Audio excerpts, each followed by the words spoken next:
Welcome everyone. This is Mohan Raghavan. Today we are going to start the new series called Python Collections.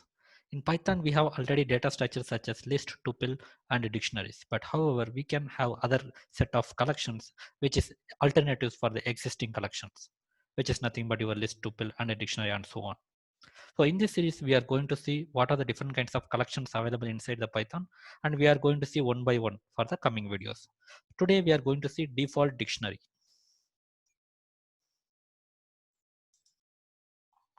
You might be knowing dictionary already in case of Python basics, but however, we will see it again. So what is the drawback in the dictionary and how we can overcome in this Python collections, especially in the default dictionary.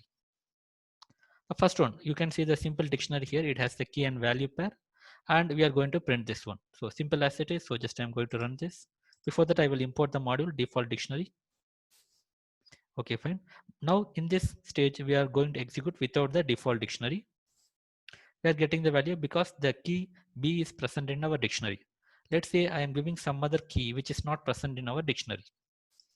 Then you will be getting the error called key error. So that means that the given key is not available in your dictionary.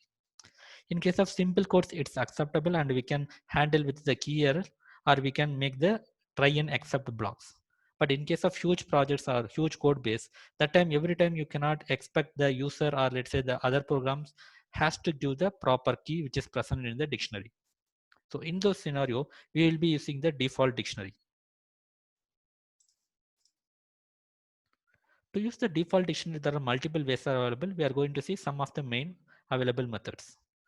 First one is print way one, and I am creating the default dictionary directly. So here it is just like you can create the list object or say tuple object. I am creating the default dictionary object. Then after I am giving some of the keys here v1, v2 and the respective values 100 and 400. I am printing the values here. Here you can see the default dictionary. It has taken the keys what you have given. It is mentioning here. But however, the first argument is showing as a none. So this is the place default dictionary takes the first argument, which is nothing but your function. Whenever you create the default dictionary, you should be giving some function which will be giving the output for your default value. That means that whenever the user requests for the key which is not present in your dictionary, that time you should be getting, rather than the error message, you will be getting the some value which will be decided by your function. In this case, that function will be sent as a first parameter. Since when we create the default dictionary, we have not sent anything as a default function to replace the default value. So that's the reason we are getting none here. Let's say now I am going to execute again. Here user tries to get the key which is not present in the default dictionary also. But however, we have not given the function. So in that case, it will be giving the key error again. So there is no difference between the first one and the second one.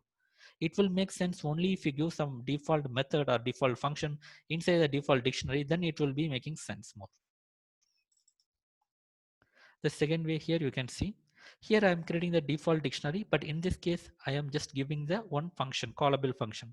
In this case, int is the callable function. It will call the int function actually. Int function will be always giving the value as the 0, which is default. Now you can see here. So here I am creating the default dictionary. I am passing the callable function int, and I am giving the key and value, which will be taken inside and converted into the dictionary. Now we will execute and see this. Here you can see, here default dictionary has been taken. The first argument is the class int, and here you can see the a colon 22 and b colon 99. Since I am calling with the dictionary, which is, I'm calling with the key which is not present in the default dictionary, it has only a and b. I'm calling with e, so I'm getting the default value as 0. It's not necessary you need to give your existing functions of the existing methods. You can give your own function. In way 3, you can clearly see, instead of sending the function, I am creating the lambda function. In lambda function, without getting any argument, I am just returning the value dummy. The same way I'm explaining here, and I'm just going to execute here. You can see the default will be written as the dummy. But in case of real-time programming, you will be giving some proper error message or some proper message to the user. In other way, you can see default dictionary. While creating, you are not giving any function. But in later stage, you came to know you need to give the default function. So that time you can just make that object dot default factory. So this is the factory function which will be using your function in case of if anybody uses the key which is not available in your default dictionary. So simple as it is, the first line I'm creating the default dictionary only with key and value pairs, which is the second argument of the default dictionary. Since I have not given any function or the first argument, I will be attaching the other function in the later stage by using the object.default factory.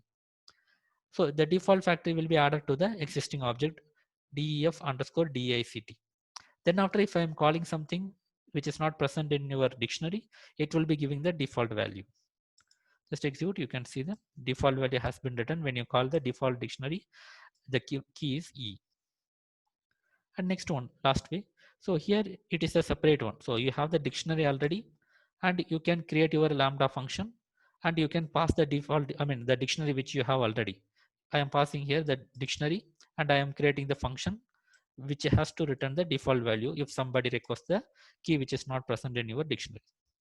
Now you can see the dictionary has been created, and after that I am going to just check whether the what is the default dictionary or what is the default factory for that. Just execute this one and see here you can see.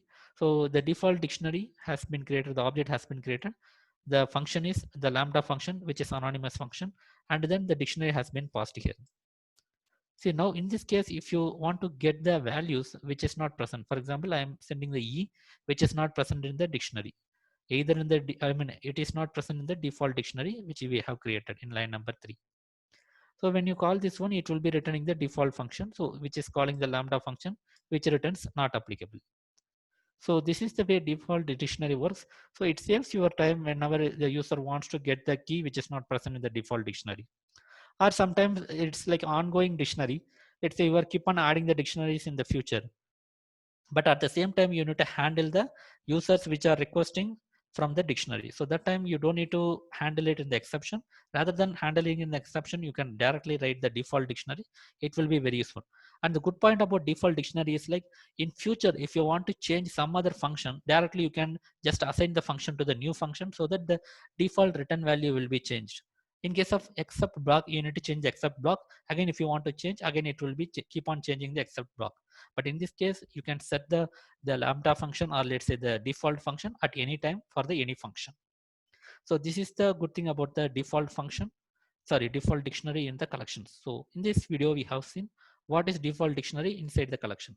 In next video, we will be seeing what are the other collections available inside the collection module. So thanks for watching and have a great day.